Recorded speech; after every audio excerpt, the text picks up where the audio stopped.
Welcome, dear listeners, and welcome back, my good friend Patty. It's always a pleasure having you here on 6 Minutes with James Stahl Jr. And speaking of James Stahl Jr., he's officially given me full authority to represent all conversations and questioning.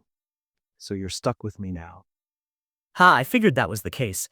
I had a feeling you'd take the role permanently. Well, JR, I'm glad to be back. Our last conversation was great. So what deep theological mystery are we unraveling today? Oh, we're diving straight into the heart of righteousness, Genesis 15 and Romans 4. The question is, how does faith make us righteous before God? Now, Patty, you and I both know that righteousness is a big deal in the Bible, but explain to me, how does faith and not works get us there? Because let's be honest, in most of life, you earn what you get. That's exactly why Genesis 15:6 is such a game changer. It says, Abram believed the Lord, and he credited it to him as righteousness. That means Abraham didn't work for it. God credited righteousness to him simply because he trusted in God's promise. All right, but let's talk context. Genesis 15, Abram at this point is doubting. He's getting up in age, still no kids, and God tells him to look up at the stars because that's how many descendants he'll have. He has no evidence, no child, yet he believes, and boom, righteousness credited. But why is that enough?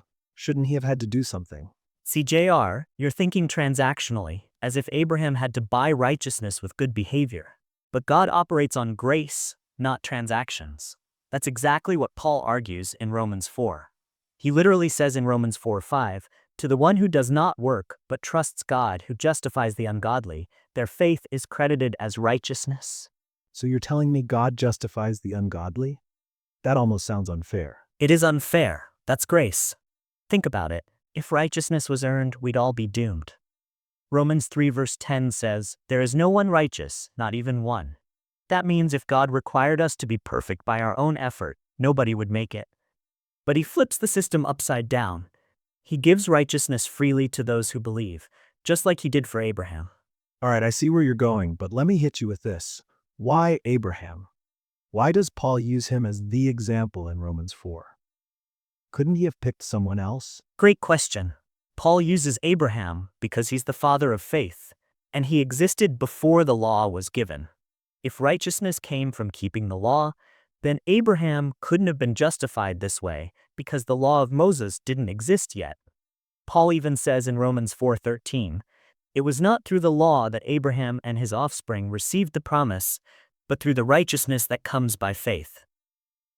So faith predates the law. That's a strong argument. Exactly.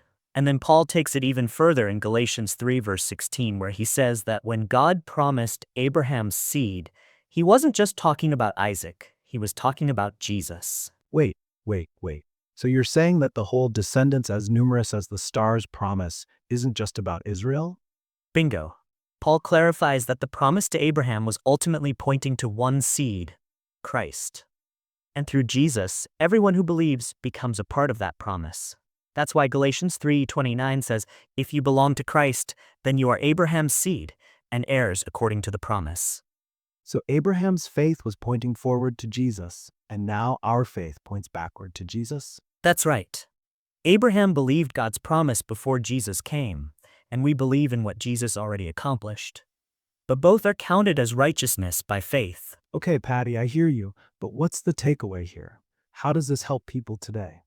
3 key things. 1. Walk by faith, not sight, just like Abraham did, even when the promise seemed impossible. Hebrews 11 verse 1 says, faith is confidence in what we hope for and assurance about what we do not see. 2. Rest in grace. Your righteousness isn't about performance, it's about trusting what Jesus has already done. 3.